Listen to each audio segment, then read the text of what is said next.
आप और दीगर जो जमातें हैं, जमातों की बहुत बड़ी तादाद इलेक्शन के नताइज भी मुस्तरद कर रही है और दूसरी तरफ जो जमातें इस वक्त मिलकर हुकूमत बना रही हैं, उनमें से भी कुछ जमातों को इस वक्त इलेक्शन नतीजे पर एतराज़ है, लेकिन वो हुकूमत की इस वक्त तश्कील के लिए अब आगे बढ़ चुके हैं और वो सिस्टम को आगे चलाना चाह रहे हैं। तो ये एहतजाज भी साथ साथ चलता रहेगा और हुकूमत भी चलती रहेगी। कितनी स्टेबल होगी ये हुकूमत फिर इन हालात में? बिल्कुल भी नहीं होगी। इलेक्शन जो दुनिया में देखते हैं कि उन इलेक्शन के बाद, हमारे यहाँ जिस तरह सोचा था कि इस इलेक्शन के बाद एक सियासी इस्तेहकाम आएगा, मुआशी इस्तेहकाम आएगा, उन दोनों का दूर दूर तक कोई भी, वो कह रहे ना कि नामो निशान मुझे नहीं नजर आ रहा कि यहाँ पर एक सबसे बड़ी जमात सड़कों पर, एक बाकी जो हम लोगों का है GDA, कराची में जो PTI है, JUI है और बाकी जमातें सड़कों के ऊपर हैं। तो कैसे इस नताइज पे और कैसे हुकूमत बन रही है? और जिस तरीके से आपने बोला पीपल्स पार्टी के लिए कि वो कोई ओहदे ले नहीं, ये क्या बात है? ये तो वही है कि हाँ, मेरे दिल में तुम्हारी मोहब्बत रहेगी लेकिन मैं तुम्हें अपनी जिंदगी में शामिल नहीं कर सकता। इस किस्म का ये कोई इत्तेहाद है कि आप आईनी ओहदे तो भरपूर तरीके से आप ले रहे हैं कि आपको चेयरमैन सेनेट भी चाहिए, आपको डिप्टी स्पीकर भी चाहिए, आपको गवर्नर भी चाहिए और फिर उसके बाद मुल्क के वसी तर मफाद में कोई ऐसे PM भी किसी को अटका देंगे। तो ये कौन सी बात होगी? यहाँ ये कौन सी हुकूमत है? और बाकी जमातों का मैंडेट चुरा कर यहाँ सिंध में जिस तरीके से हम लोगों का एहतजाज हुआ है और लोग सड़कों पर निकले हैं, उनके आप वोट चुरा कर आप वफाक में बैठ के वो कहते हैं कि सत्ती सावित्री बनकर आप कह रहे हैं कि हम मुल्क के वसी तर मफाद में इस हुकूमत का हिस्सा बनने जा रहे हैं। मुल्क का वसी तर मफाद है किसमें? पहले ये तो मुझे कुछ समझा दे कि मुल्क का वसी तर मफाद इन जमातों के बैठने में कहाँ से है? जिन जमातों को अवाम ने मुस्तरद कर दिया, जिनको वोट ही नहीं मिले, जिन्होंने लोगों का आवाम का वोट चोरी किया है, वो मुल्क के वसी तर मफाद में कैसे फैसले कर सकती हैं? ये तो ना देखा ना सुना। हाँ, किताबों में पढ़ा था कि 160 सीटें और 80 सीटों में कैसे मुल्क 2 लख्त हुआ था। और अभी खुदा ना खास्ता कि मैं तो इसको एंटी स्टेट इलेक्शन ही कहती हूँ और कि अब खुदा जाने कि मुल्क देखिए, जो सबसे बड़ी तादाद में जो पार्टी कामयाब हुई और वो उसके उम्मीदवार आज़ाद हैसियत में इलेक्शन लड़े और शहबाज शरीफ साहब जो अब नामजद वज़ीर आज़म हैं, मुश्तरका उम्मीदवार हैं जमातों के, जो एहतजाजी जमातें हैं वो नहीं, जो कल सारी बैठी थी, तो उनके मुताबिक तो अब ज़ाहिर है कि हुकूमत तो बनानी है, सिस्टम को तो आगे लेकर चलना है ना। अब कल शहबाज साहब ने इससे मुतालिक क्या कहा, ज़रा 2 जुमले सुन लीजिए, फिर मैं अगला सवाल आपके सामने रखता हूँ।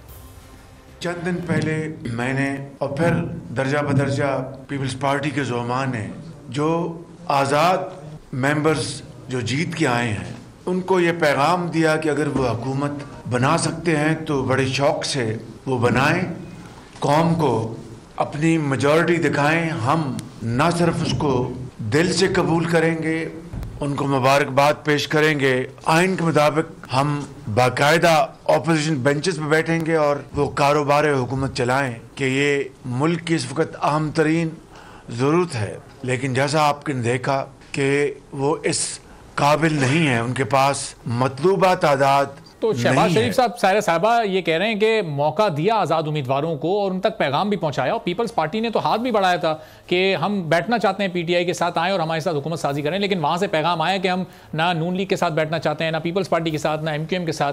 तो फिर नंबर कैसे पूरे होंगे, फिर हुकूमत कैसे बनाएंगे?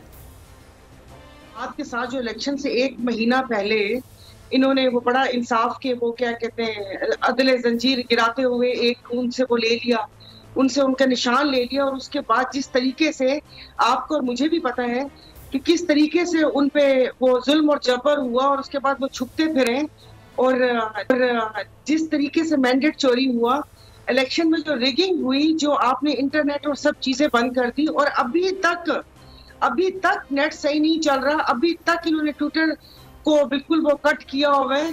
तो ये सब चीजें किस तरफ है? एक तरफ से तो आप ये इस तरह की बातें करते हैं कि मुंह में राम बगल में छुरी और मुंह में राम राम, ऐसे थोड़ी होता है कि वो जो हुकूमतें आप उनको बनाने दे दें। सिंध में उनका मैंडेट चुरा लिया, कराची में MQM को जिसको अवाम मुस्तरद कर चुकी है उनको आपने 15 सीटें देके PTI का मैंडेट चुरा लिया। हम GDA हैं कि GDA का क्या आप मुझे बताएं कि जो हमने पावर शो किया, क्या इसमें से इनके वोट कहाँ है? क्या इनमें से किसी ने हमें वोट नहीं कास्ट किए? किसी ने वोट नहीं दिए?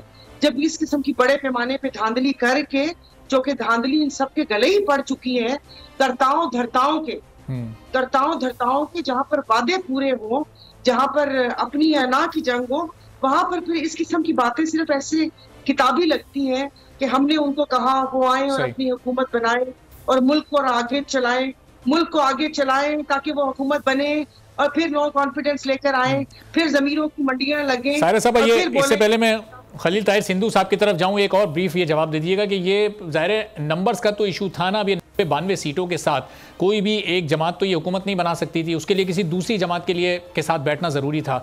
अब अगर दूसरी तरफ से लचक का मुजाहरा ही नहीं किया जाएगा तो ये निज़ाम तो फिर यहीं रुक जाएगा। अब दोबारा से तो इलेक्शन की तरफ अभी फौरी तौर पर नहीं जा सकता, ज़ाहिर मुल्क की मईशत को भी देखना है और भी सारी सिचुएशन देखनी होती है।